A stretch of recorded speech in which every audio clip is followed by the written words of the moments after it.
So I never intended for What Happens When You Attend to be a series. It was supposed to be the first message in a series called What Happens When You ... And basically what I was going to do was just fill in the blank. So it was supposed to be like, what happens when you attend? That was week one. Or then what happens when you give? Or what happens when you connect? Or what happens when you serve? Or what happens when you volunteer? We were just going to fill in the blank each week. And so this was not going to be the series. But I didn't do a real good job of communicating that to Scott or Rubel. So when Scott designed the graphic for the series, he took the first message in the series and made that the graphic for the series. And then when Rubel preached last week, he did part 2 of What Happens When You Attend. And so I felt a lot of pressure this week to do part 3 of What Happens When You Attend, even though I never intended for the attendance series to be a series. But we're going to roll with it. So that's what we're going to do today. I'm going to do part 3 of what happens when you attend. And what we've done, week 1, we said what happens when you attend is you discover community. You know, we looked at Acts chapter 2. It's a description of the early church, but I don't know that it's fair to call it a description of the early church. It's really just a description of a bunch of Jesus followers, a bunch of people who believed that Jesus was the Messiah. They believed that Jesus was resurrected. I don't think you could call them a church yet. They were on their way to forming the first church, but I don't even know if they were a church yet. It was just that they were all together, and they had this incredible sense of community. And so you discover community. That's one of the things that happens. You know, we just experienced community through communion. We're invited through communion into the community of God. The Father, Son, and the Holy Spirit. We're invited to participate with God, but we also participate with one another in that. And we get to say hello and hug one another, and that's one of the things that happens when you attend. You participate in community, or you experience community. The other thing that happens, I got to get my table because I feel naked up here without it. The other thing that happens is you get to worship God. And Rubel talked about that last week, saying, basically, this is not the only time we worship God. What happens when we walk out to our cars in the parking lot? Worship begins then as well, but there's something powerful about the people of God coming together to worship God together. And so that happens when we attend. The one I want to talk about today is probably not on your list. It was not on my list. I got to give credit to Tim. This was actually on his list, and you texted it to me after the very first message and said, hey, I know what your third message needs to be. But I've been thinking about it now for 2 weeks, and it happens. Like it's not something. If I was to ask you, or you were trying to explain to a friend, hey, why do you attend church? You know, I mean, we don't get that question a lot. We get the question of why do you go to blank? You know, we get the question, why do you go to a specific church? And we're used to answering that. Oh, I like the music, or I like the preaching, or I like the children's ministry, or I like the location, or whatever it is. We don't usually get the question, why do you attend church at all? Like any church. Why do you bother attending church? And if we were, we'd probably answer it the way we have the first 2 weeks. We'd say, well, I go to church because I have friends there, or I have family there. That's where my parents go. My parents are at a church, or I have, grandparents there, or I have children there.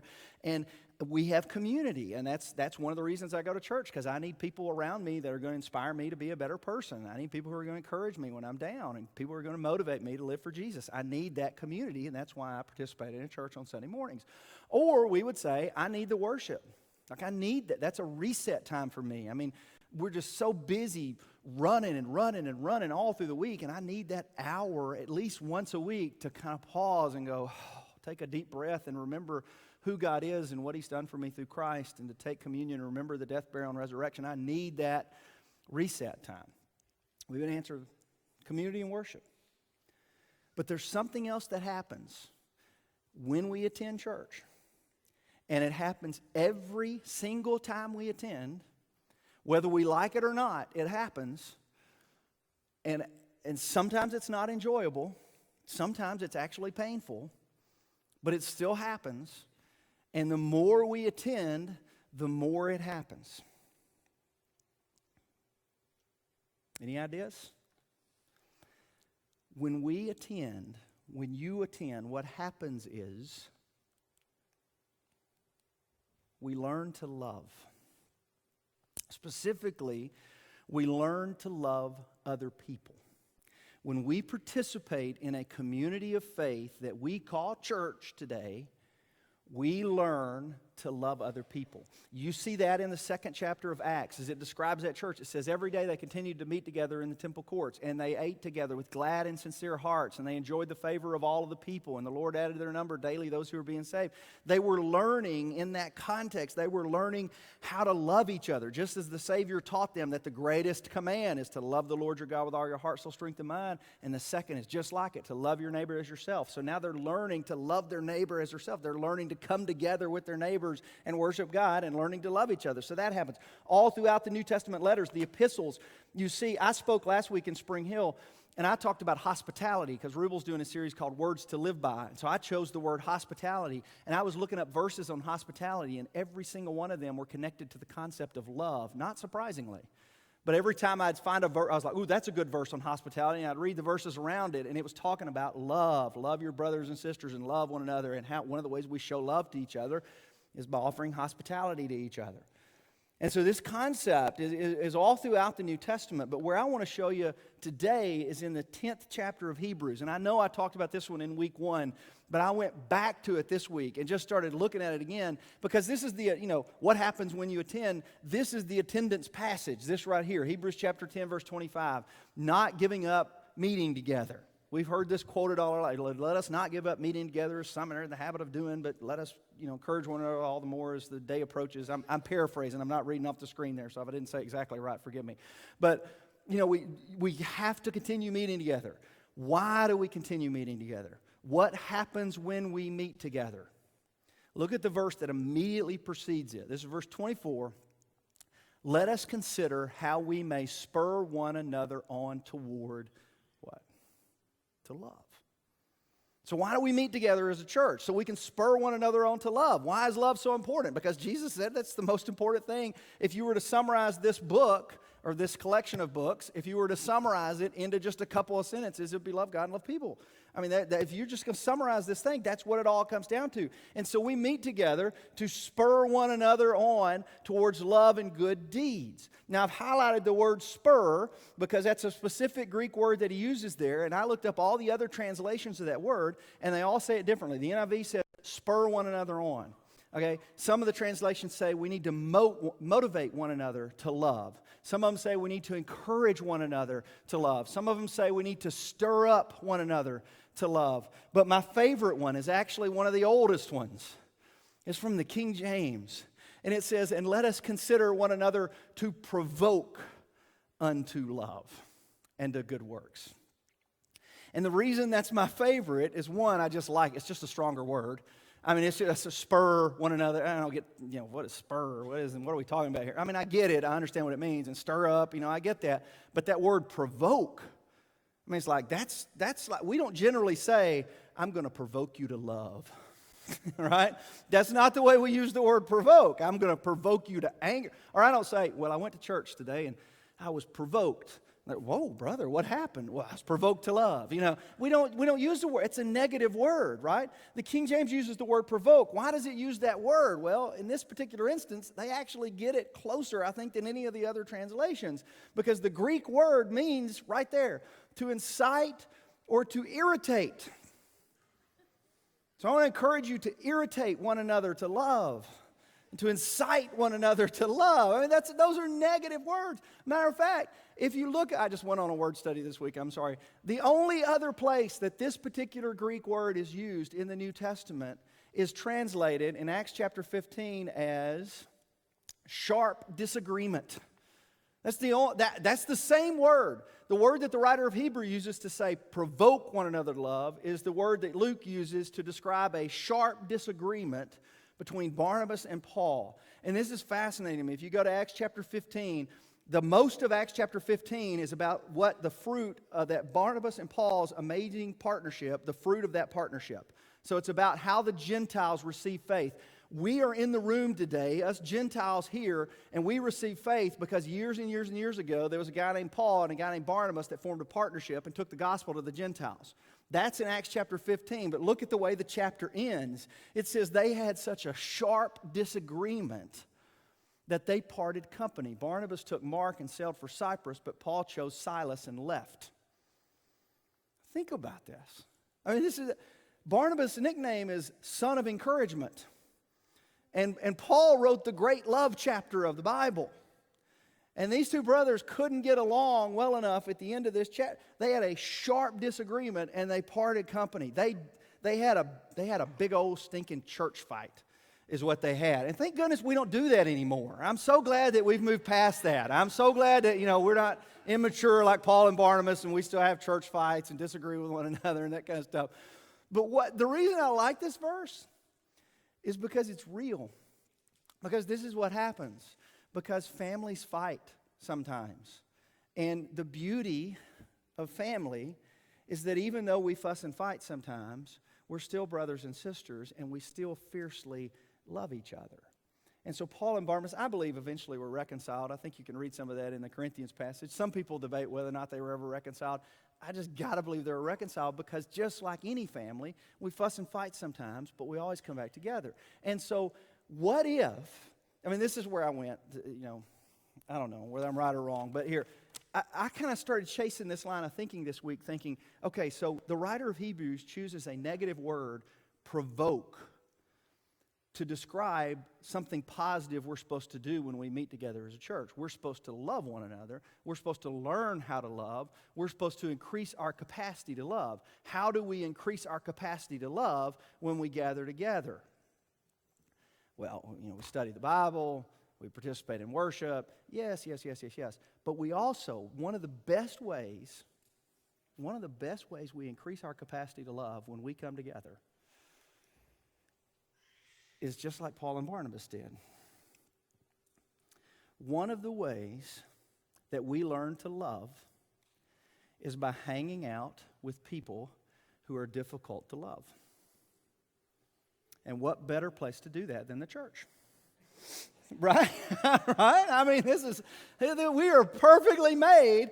This is a love factory right here because we bring all these broken, messed up, hurting people into one building together and say, hey, y'all get along together. Just love each other.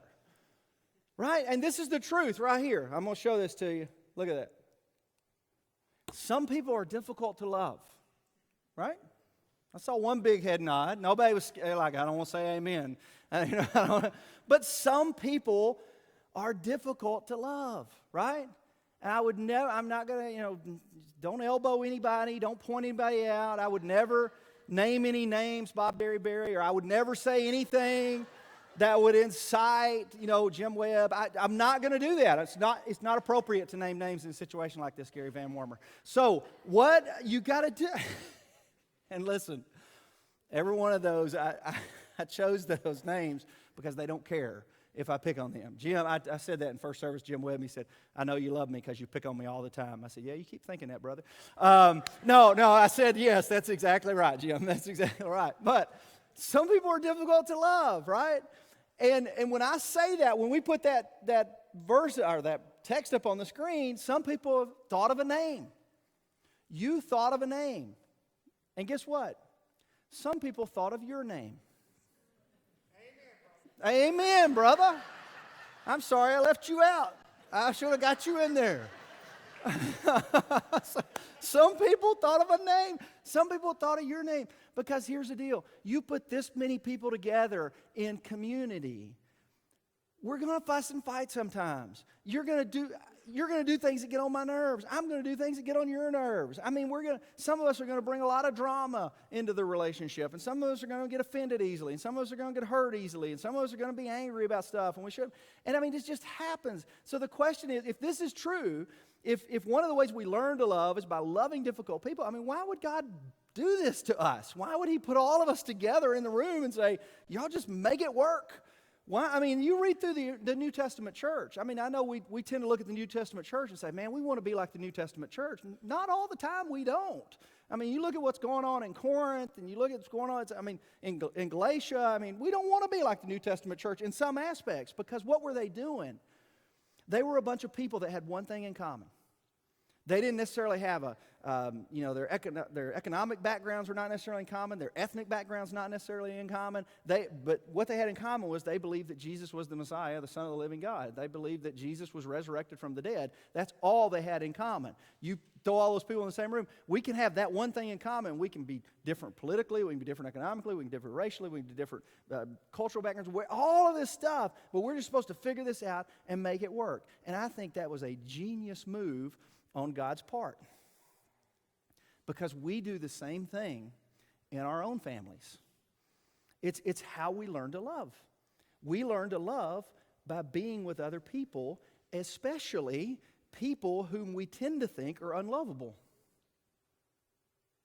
Jesus in the Sermon on the Mount said, if you love only those who love you in return, what credit is that to you?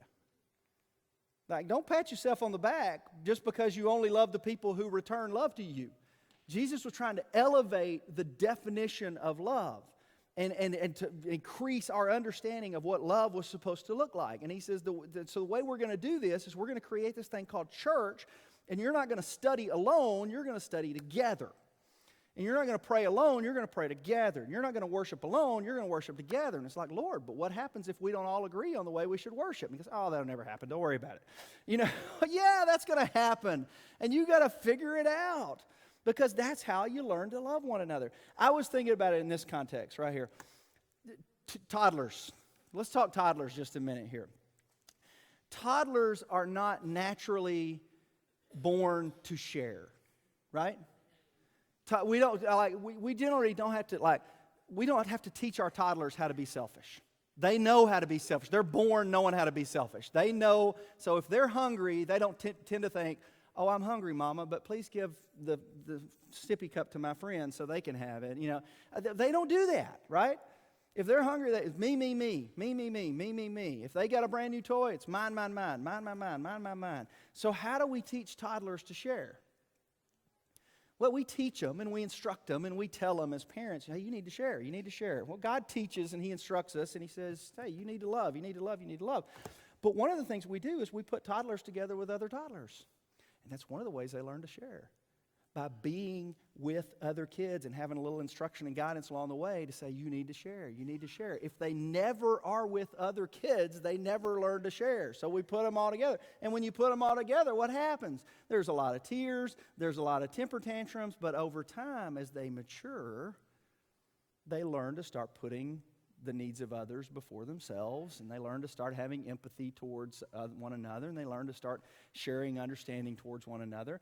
And that's a beautiful picture for church. And we're not toddlers, and the only difference between us and toddlers is they don't know how to hide their selfishness. We can hide ours, but it's there. And the way we learn how to love or increase our capacity to love is by coming together as a faith community and figuring this thing out. Now, let me practically apply this. And this may be painful, and I'm sorry if it is, but I've seen this over and over and over again. So I want to give you an example. I've done this myself. Okay, so and probably most of you in this room have done this at some point or another, but I've seen this happen over and over and over again in church. This is what happens. We come to church, and let me break the bad news to you real quick. If you attend church long enough, you will get hurt by the church. That's terrible news, but we're a bunch of sinful people, and we're on the wrong side of heaven right now. Okay, so somebody's going to say something to you at some point that's going to hurt your feelings in some way. It's just going to happen.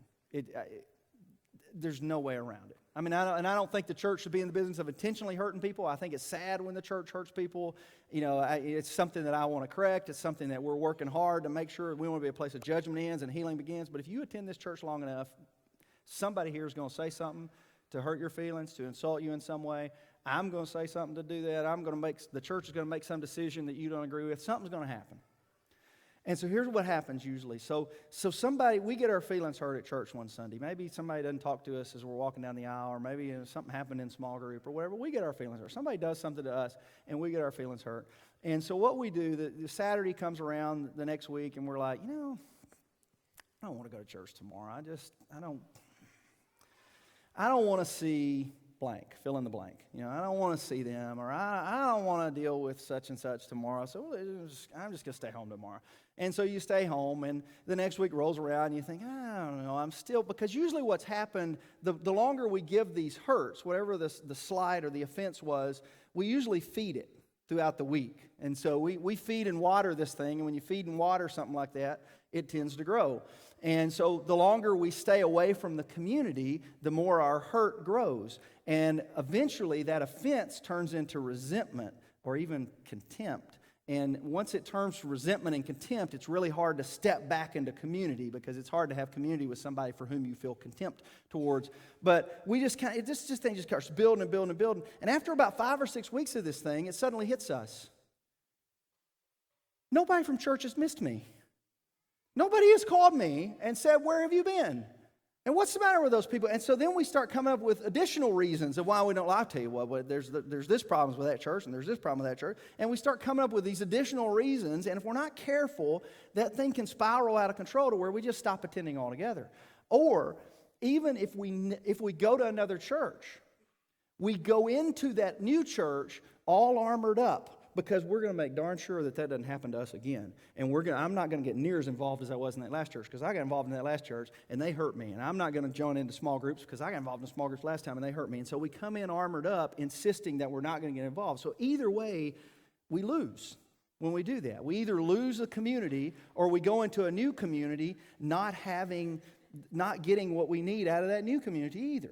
And I'm talking about here slight offenses, okay? I understand that sometimes there are things that happen that are big enough that you need a new community of faith. I understand that. I'm not talking about, sometimes there are things that are unhealthy enough. It's just not healthy for me to stay in a particular community. It's not healthy for me to stay in a particular place, and so I need to go and I need to plug in somewhere else. I'm not talking about those things. I'm talking about little things. I'm talking about little things that we allow to grow into really, really big things. When what we should do, and this is hard, this is really hard, because I'm terrible at this, so I'm going to teach you something that I don't do that well, okay? But that's okay. We'll all learn together.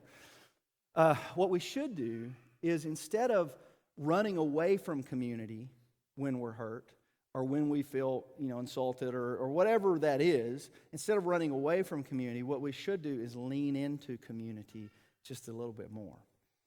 And we should start asking ourselves some hard questions. One, why am I feeling this? Let's don't even start why. What am I feeling?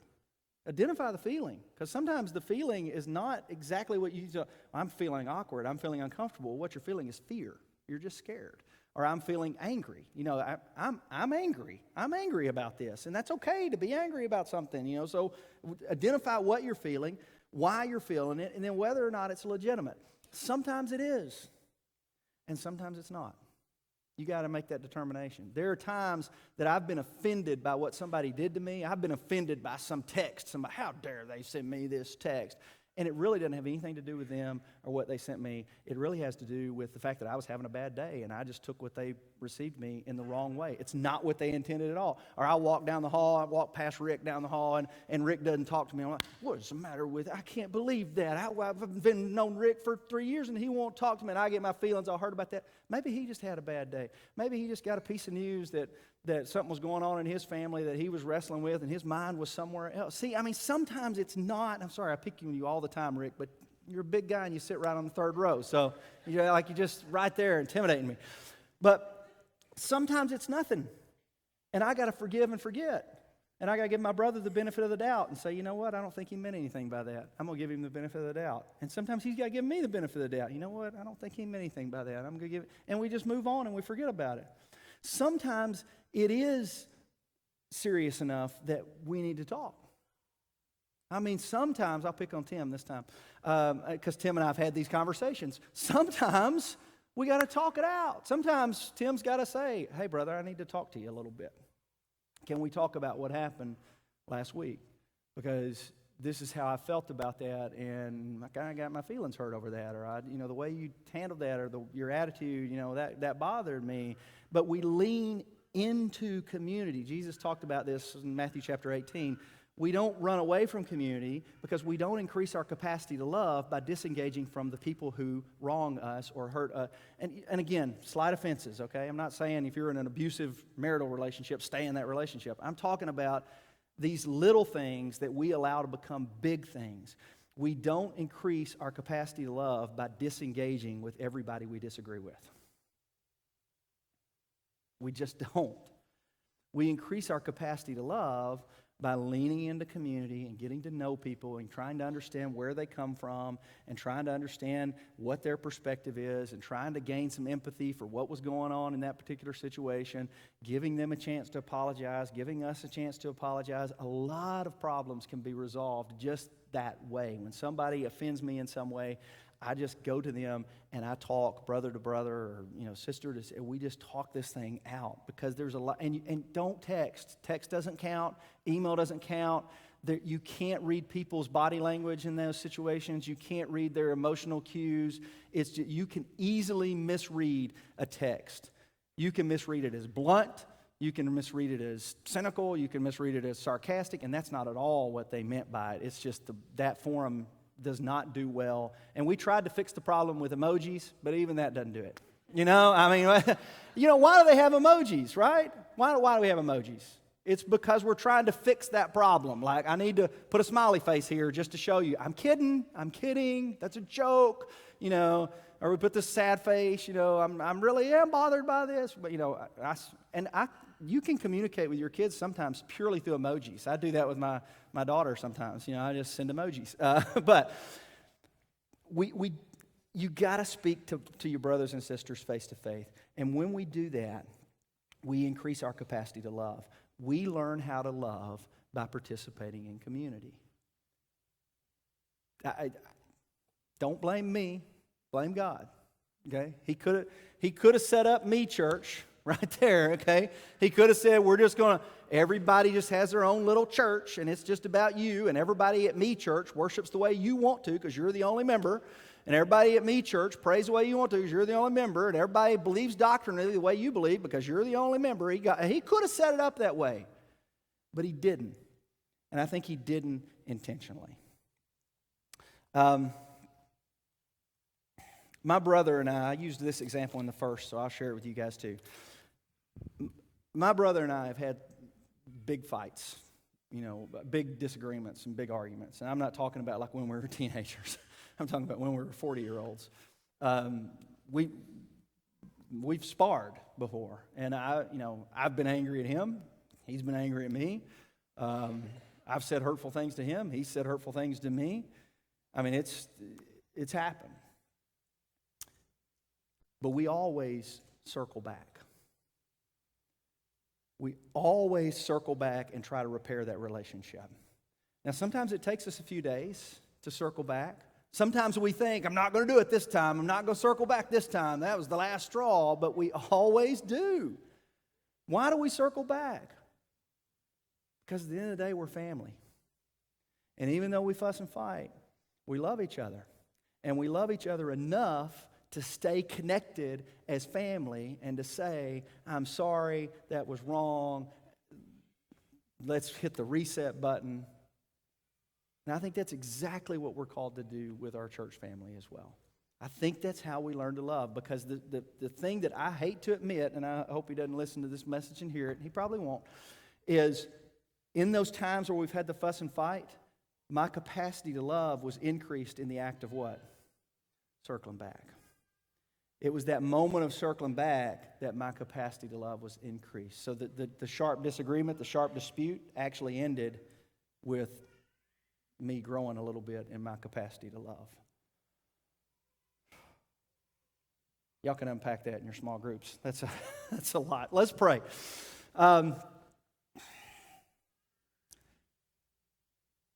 Father, you teach us in your word to love our neighbor as ourselves. And it's one of the hardest commands. Treat others in the way that we want to be treated.